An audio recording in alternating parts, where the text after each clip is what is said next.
On today's episode of Flyer News, sports guru Evan Marinovsky will catch us up on the sports that you slept on. After that, we have a feature on Dr. Seeley, who is retiring after the school year comes to an end. To wrap up today's show, we have an NHS lip sync battle promo for those who are interested in the event. All that and more on Flyer News.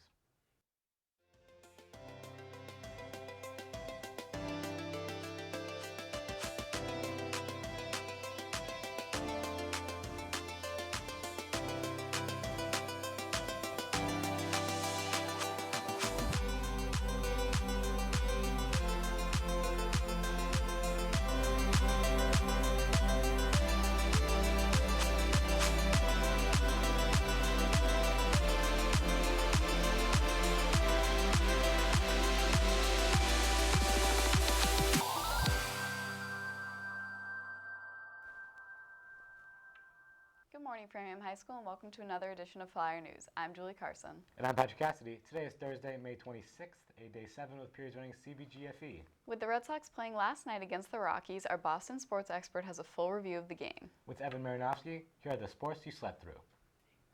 Good morning, Framingham High School. The Red Sox have been red hot as of late. Last night, the Red Sox looked to continue their three-game win streak as they took on the Rockies at Fenway.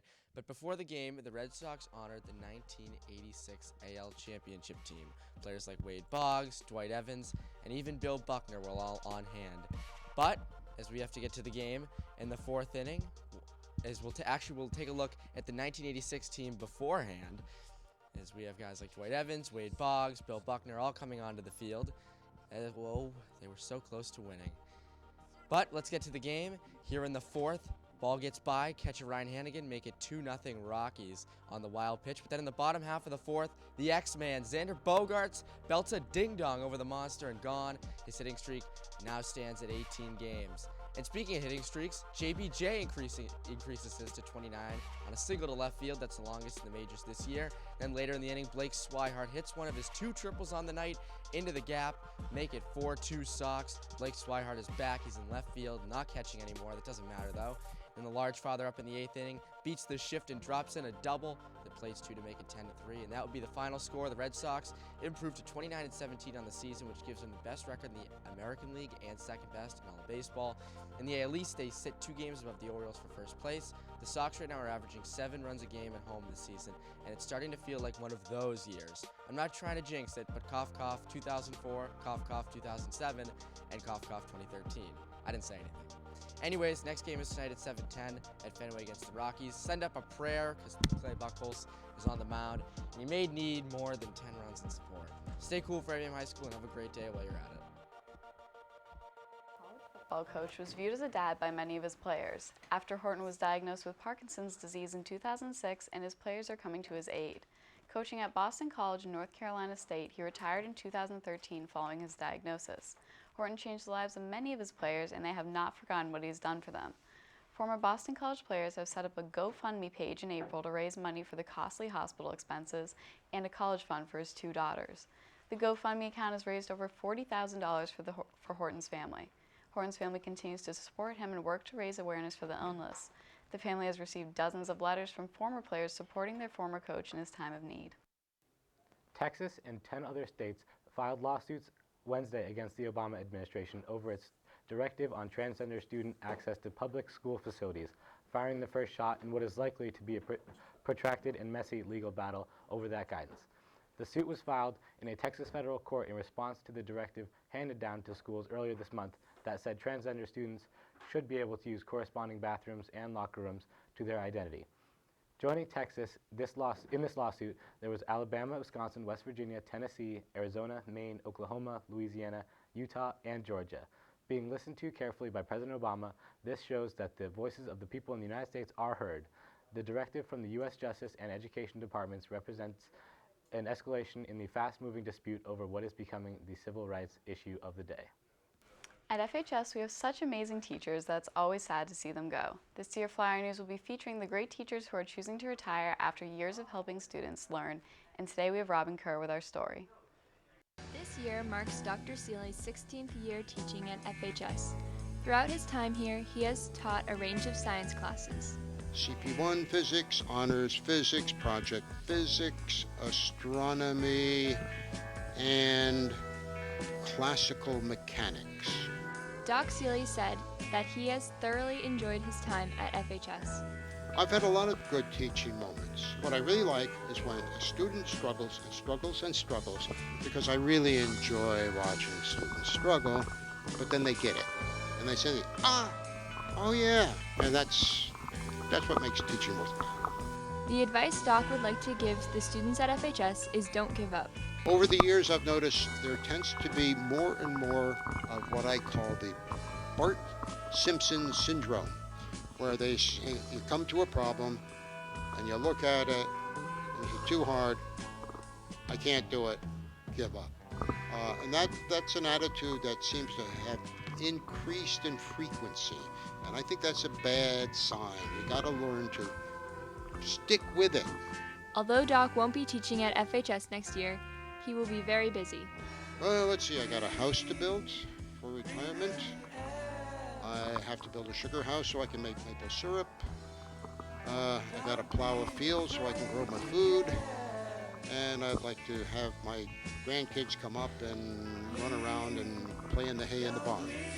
The students at FHS have been lucky to hear about Doc Seeley's experiences and learn in his class. What I'm going to miss most about teaching is interacting with kids of your age. I'm going to register as a substitute teacher in the little village I'm going to be living in so that I can continue to interact with young kids. And chances are, if I were not doing this, I probably would have died long ago. This has been Robin Kerr reporting for Flyer News. National Honor Society will be having its annual Lip Sync Battle fundraiser. This event is always a ton of fun, and all the proceeds go to the winner's charity of choice. We have a closer look now. I see the one I wanna sit. Come here, cutie. And you're gonna hear me roll. Your women don't want me to tell you what's up. Don't you want me? Sure, my end and my beginning.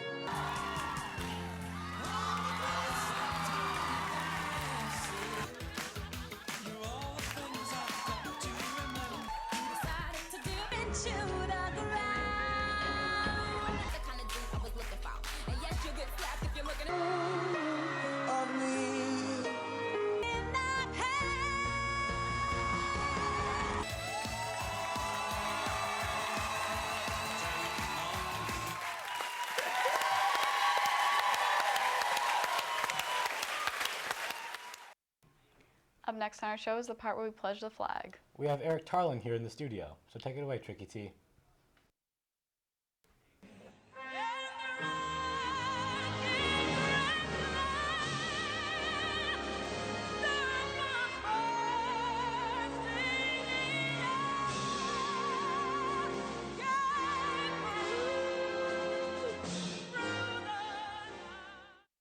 Please stand for the pledge.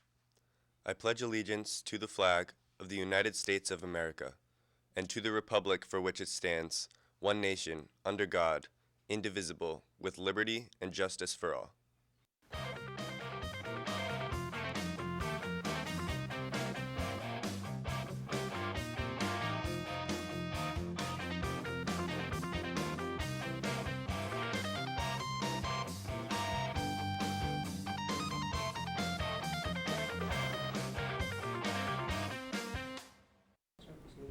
Good morning, FHS. Day 7 with periods running CBG FE. We have senior exams on C and F periods, and we also have athletic awards at 7 in the gymnasium, as well as the FHS fashion show at 7 p.m. in the auditorium.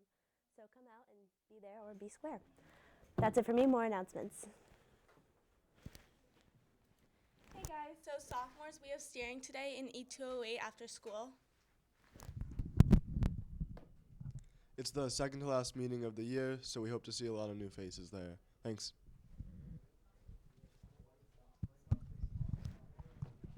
Hey everyone, so like you saw earlier on the show, the NHS lip sync battle is today in the closed classroom of the library at 2:30. You don't have to register in advance, but it's $5 and you just show up. We'll pass you the aux and then play your jam and lip sync it.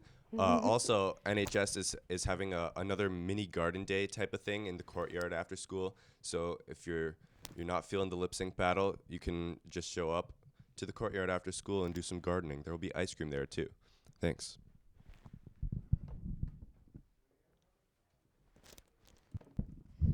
Hi, Model Congress will be having a debate today at 2 o'clock. It'll be on one of the main presidential issues right now, gun laws and gun violence. So come on out, it's an F204.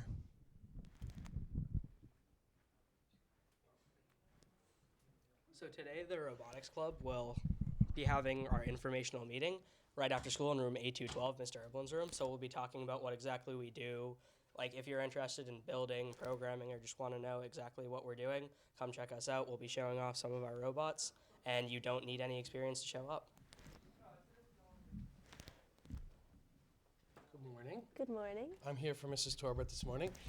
Science MCAS next Wednesday and Thursday. There's no switch of periods, so be sure you go and check the lists to see if you're taking it and where you're taking it.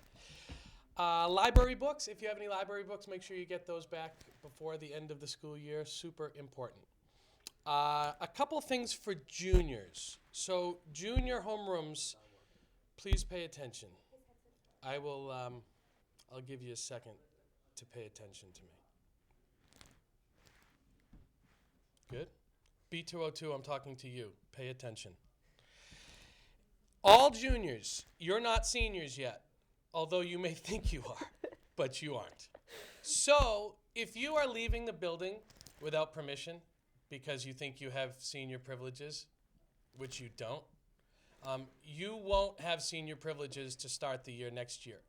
So please be sure that you're following all the rules that are laid out here for you to keep everybody safe at FHS. Yes, juniors? Yes. Yes? Okay. If you are going to the prom tomorrow night, you have to be here until 10:45. So if you're getting dismissed for prom, stay here till 10:45. The last piece is, as you know, we are taking applications for parking.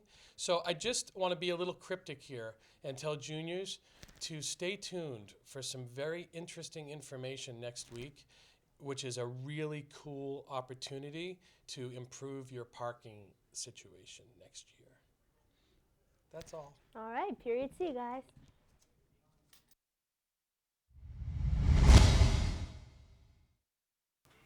Well, that wraps up today's show of Flyer News. You can catch this broadcast again on channels 8 Comcast, 15 RCN, and 41 Verizon Fios at 5 and 8 o'clock. You can also see this and other broadcasts on our YouTube channel. I'm Julie Carson. And I'm Patrick Cassidy. Have an awesome Thursday, Framingham High.